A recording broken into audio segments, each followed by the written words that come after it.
Bagi kelompok salafi itu, ketika bertentangan dengan kita, itu ada dua cara. Pertama, do'ifkan hadisnya. Jadi, amaliyah tahlil, selama masih bisa dido'ifkan hadisnya, mereka menempuh jalur pertama ini. Tentang tawassul, do'ifkan dulu. Tentang apapun, baca yasin, do'ifkan dulu. Itu langkah pertama. Kalau tidak mampu dengan cara dido'ifkan, karena hadisnya Bukhari, tidak mungkin dido'ifkan, maka cara kedua, apa? Kaburkan maknanya. Seliwurkan.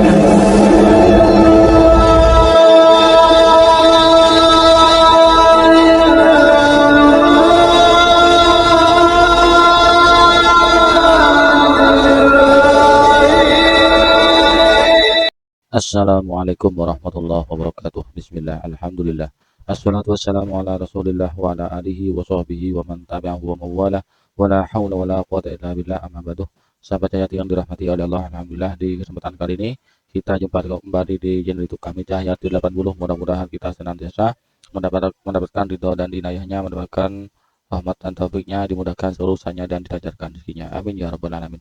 Tak lupa kami ucapkan terima kasih kepada pemirsa, sahabat, Bapak Ibu yang telah mendukung dan mensubscribe channel kami. Jazakumullah ahsanal jazaa. Sahabat Cahayati yang dirahmati oleh Allah, ya, kita mungkin ada yang belum tahu ya tentang ulama muhaddis orang-orang Wahabi, ya, madhab Wahabi, yaitu Syekh Albani. Ini tokoh hadis Wahabi yang diagung-agungkan, yang diunggulkan oleh kelompok Wahabi, sehingga hadis apapun, ya, kalau tidak melalui ulama satu ini, maka tidak digunakan oleh Wahabi. Artinya hadis kalau dikatakan sahih kalau sudah disahihkan oleh Albani. Bahkan hadis hasan, ya, hadis yang sahih kalau didoifkan oleh Albani, maka hadis itu berstatus doif versi Wahabi. Dan ini langkah berani, ya, langkah berani dan brutal dari ulama Wahabi, ya. Dan sebetulnya, ya, Syekh Albani itu tidak punya kompeten dalam bidang hadis, karena menurut riwayat Syekh Albani itu hanya hafal 14 hadis dan tidak lengkap dengan sanad dan rawinya. Tidak semua 14 hadis itu pas hafal sanad dan rawinya sampai nyambung ke Rasul, tidak, ya. Nah, apakah orang seperti ini dikatakan muhaddis, ya? Sementara ulama-ulama terdahulu, ulama-ulama salaf seperti Imam Bukhari, Imam Muslim, kemudian Imam Nasai, Ibnu Majah, Ibnu Hibban, Imam Abu Dawud, Imam At-Tirmidzi, Imam Ahmad, itu ratusan ribu hadis minimal. Di antara mereka beliau itu hafal 300 ribu hadis, itu minimal. Sedangkan ini ulamanya Wahabi hanya hafal 14 hadis, itu pun tidak lengkap dengan sanad dan rawinya. Kalau begini, ini orang seperti ini ahlul hadis apa ahlul hadas. Selain dari itu, dari ekstrimnya dan langkah berani dari ulama Wahabi ini, ya, untuk, ya, membid'ah-bid'ahkan, menyalahkan amaliyah orang lain, ulama-ulama Wahabi berani sekali dan lancang mengotak-atik hadis, sehingga hadis yang bisa didoifkan, yang bahkan, ya, sahih pun kalau tidak sesuai dengan ajaran Wahabi akan didoifkan oleh mereka, ya.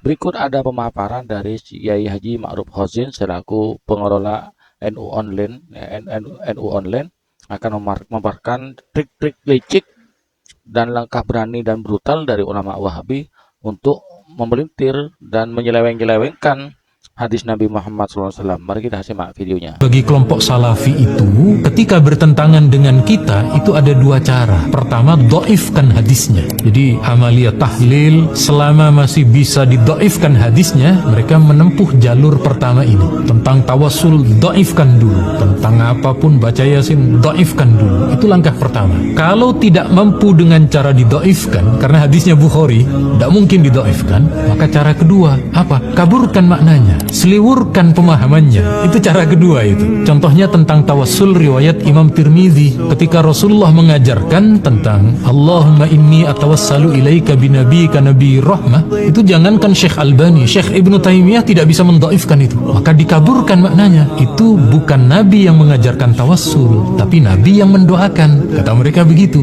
Takwil istilahnya. Padahal ketika bahas akidah mereka tidak mau takwil, tapi giliran kepepet takwil yang mereka pakai. Ini kan namanya standar ganda namanya. Ya, memang di antara kelicikan Wahabi itu, ya, ketika kelompoknya sendiri yang melakukan itu tidak masalah. Jadi mereka tidak mau mengharamkan takwil terhadap orang lain, kalau kelompoknya sendiri boleh takwil. Kemudian bid'ah begitu. Kalau orang lain yang melakukan itu bid'ah, kalau kelompoknya sendiri yang melakukan menjadi sunnah. Tuh, ini sering saya bahas di konten ini di channel kami ini. Silakan dicek di video-video sebelumnya, itu ada.